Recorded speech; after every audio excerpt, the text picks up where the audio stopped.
السلام علیکم ورحمۃ اللہ وبرکاتہ۔ الحمد للہ وحدہ والصلاة والسلام علی من لا نبی بعدہ۔ اعوذ باللہ السمیع العلیم من الشیطان الرجیم، بسم اللہ الرحمن الرحیم۔ قال اللہ تبارک و تعالی فی القرآن المجید والفرقان الحمید، من المؤمنین رجال صدقوا ما عاهدوا اللہ علیہ، فمنهم من قضى نحبه ومنهم من ينتظر وما بدلوا تبدیلا۔ قال النبي صلى الله عليه وسلم خير القرون قرني ثم الذين يلونهم۔ رب اشرح لي صدري ويسر لي امري واحلل عقدة من لساني يفقهوا قولي۔ سبحانك لا علم لنا الا ما علمتنا انك انت العليم الحكيم۔ ربی یسر ولا تعسر وتمم بالخیر۔ اللہم صلی علی محمد وعلی آل محمد کما صلیت علی ابراہیم وعلی آل ابراہیم انک حمید مجید۔ اللہم بارک علی محمد وعلی آل محمد کما بارکت علی ابراہیم وعلی آل ابراہیم انک حمید مجید۔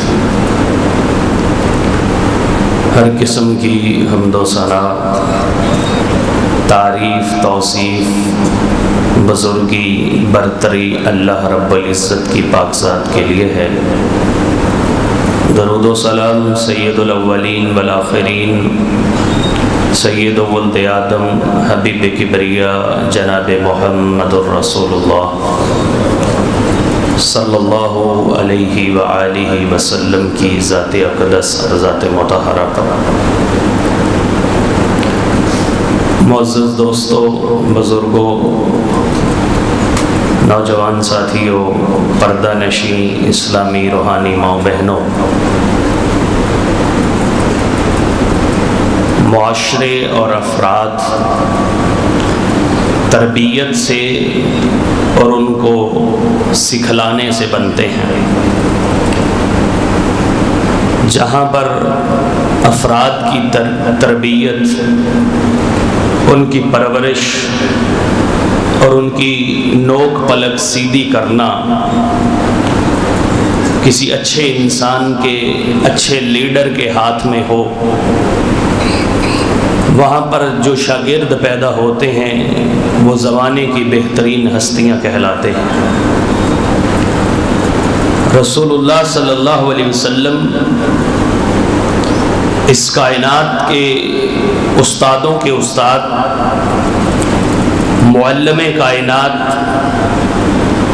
اور دنیا کو اصول زندگی اور حصول آخرت سکھلانے کے لیے اللہ رب العزت نے انبیاء کی اس کڑی کے اندر آخری نبی جناب محمد الرسول اللہ کو بھیجا صلی اللہ علیہ وسلم۔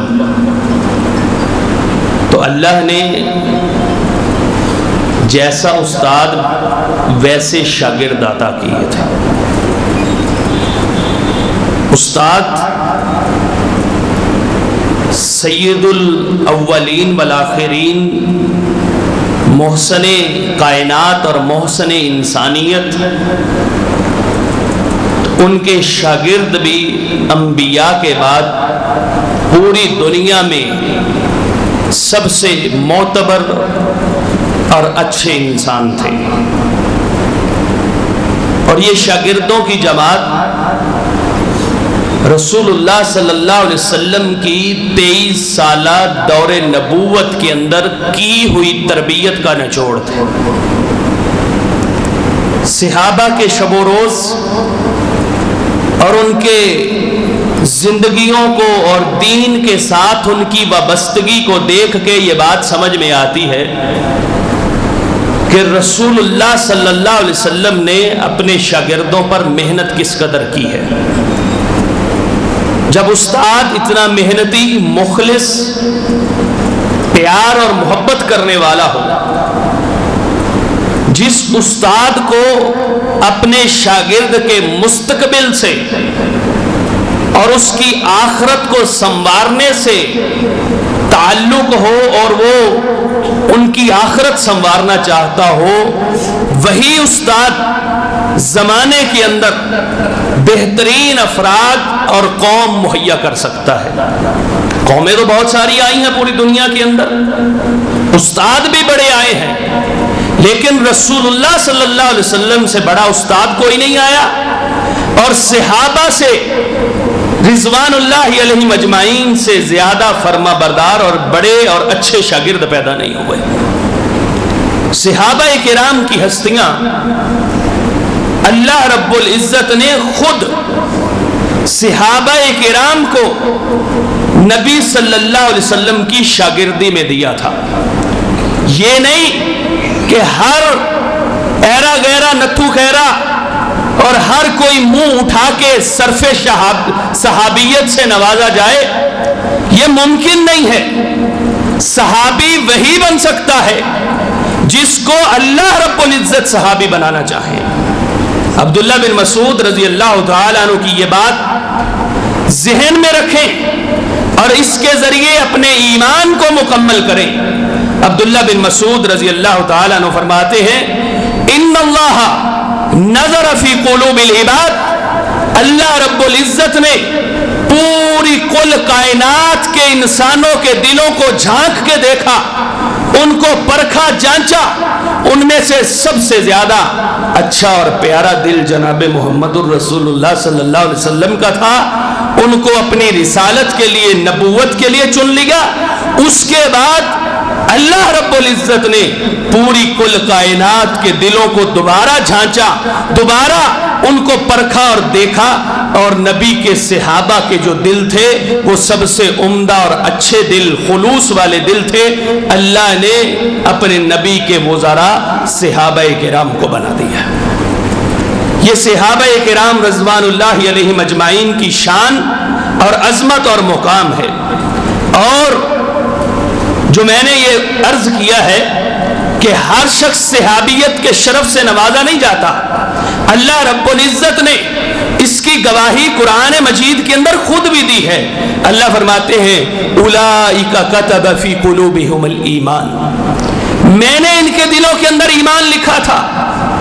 ان کا مسلمان ہونا، ان کا رسول اللہ کا صحابی بننا اور رسول اللہ کے دربار میں آپ کے حضور زانوائے تلمذ طے کرنا، یہ میں نے لکھ دیا تھا۔ اولئک کتب فی قلوبہم الایمان، میں نے ان کے دلوں کے اندر ایمان کو لکھ لیا تھا، میں نے ان کے دلوں کے اندر ایمان کو داخل کر دیا تھا۔ ایمان ہی نہیں داخل کیا، وَأَيَّدَهُمْ بِرُوحٍ مِّنْ، اور میں نے اپنے جبریل امین فرشتے کے ذریعے ان کی تائید اور نصرت کروائی۔ وہ جبریل امین جو ایک تھپڑ مارے اور پوری کل کائنات کو ہلا کے رکھ دے، جس کو رسول اللہ نے دیکھا کہ اس کی پوری جو ہیبت اور کیفیت اور شکل و صورت ہے، اس نے پوری کائنات کو ڈھانپا ہوا ہے، پوری کائنات کو گھیرا ہوا ہے، اس کے پروں نے پوری کائنات پر سایہ کیا ہوا ہے۔ اتنا عالی شان فرشتہ، مطاع ثم امین، جس کا آسمانوں پر بھی حکم چلتا ہے، زمین کی تہوں سے لے کر آسمان کی بلندیوں تک بڑے بڑے فرشتے بھی جبریل کا حکم مانتے ہیں۔ اس جبریل نے صحابہ کرام کی تائید کی ہے۔ مطاع ثم امین وَأَيَّدَهُمْ بِرُوحٍ مِّنْ، صرف شہابیت سے وہ نوازا جاتا ہے جس کے دل میں ایمان رب لکھ دے، اور جس کی تائید جبرائیل کرے، جس کی نصرت جبریل امین کرے۔ اور تیسرا ان کا اعزاز یہ ہے، وَيُدْخِلُهُمْ جَنَّاتٍ تَجْرِي مِن تَحْتِهَا الْأَنْهَارُ، اور اللہ ان کو نعمتوں والی جنت میں داخل کرے گا۔ وہ صحابی ہوتے ہیں۔ اور آخری اعزاز یہ ہے، اس دنیا کے اندر رضی اللہ عنہم ورضوا عنہ، وہ رب سے راضی تھے اور رب ان سے راضی ہے۔ پوری کائنات کے انسانوں کو جنت میں جانے کے بعد رب کی رضا کا، رب کی خوشنودی کا سرٹیفکیٹ ملے گا جنتیوں سے۔ رب جنت میں پوچھیں گے کہ جنت میں داخل ہو گئے ہو، کچھ اور چاہیے؟ تو جنتی کہیں گے اے اللہ نعمتوں والی، ہمیشگی والی اور طرح طرح کی فراوانیوں والی جنت میں داخل کر دیا، اور کیا ہے؟ اللہ فرمائیں گے جنتیوں خوش ہو جاؤ، میں تمہارا رب اعلان کر رہا ہوں کہ میں تمہارے اوپر راضی ہوں، تم کو معاف کر دیا ہے، تمہارے ساتھ کبھی ناراض نہیں ہوگا۔ جنت میں پوری کل کائنات کو رب کی رضا کا سرٹیفکیٹ ملے گا، لیکن صحابہ کرام کو اللہ نے دنیا میں یہ سرٹیفکیٹ عطا کیا تھا۔ یہ ہوتا ہے صحابی، جس کے دل میں ایمان رب لکھ دے، جس کی تائید و نصرت جبریل امین کے ہاتھوں ہو، جس کو اللہ جنت میں داخل کرے، جس کے دنیا کے اندر اپنی رضا کا سرٹیفکیٹ دے دے، وہ ہوتا ہے صحابی۔ اللہ کے رسول صلی اللہ علیہ وسلم کے صحابہ اور دین کے ساتھ ان کی وابستگی اور دین کے ساتھ ان کا لگاؤ اور صحابہ کی شان اور عظمت چند لفظوں میں آپ کے سامنے رکھتا ہوں۔ کوشش کروں گا کہ موضوع کا حق ادا کروں، لیکن شان صحابہ اور صحابہ کی اسلام کے لیے جو قربانیاں ہیں وہ تاریخ کے بڑی بڑی کتابوں اور بڑے صفحات پر محیط ہیں۔ ایک چند منٹوں کی گفتگو کے اندر ان کا احاطہ نہیں ہو سکتا۔ ایک ٹیزر اور ٹریلر، ایک چھوٹا سا خاکہ آپ احباب کے سامنے رکھتا ہوں۔ اللہ کے رسول صلی اللہ علیہ وسلم خود فرماتے ہیں میرے صحابہ کی شان اور عظمت اور مقام اتنا ہے، لوگوں پر زمانہ آئے گا یغزو فئام من الناس، ایک گروہ جنگ لڑے گا، ایک گروہ اللہ کے راستے میں جہاد کرے گا، اور فیقالو کہا جائے گا حل فیکم من صاحب النبی صلی اللہ علیہ وسلم، کیا تمہارے درمیان کوئی ایسا شخص موجود ہے جس نے رسول اللہ کی مصاحبت اختیار کی ہو، جو رسول اللہ کا صحابی ہو؟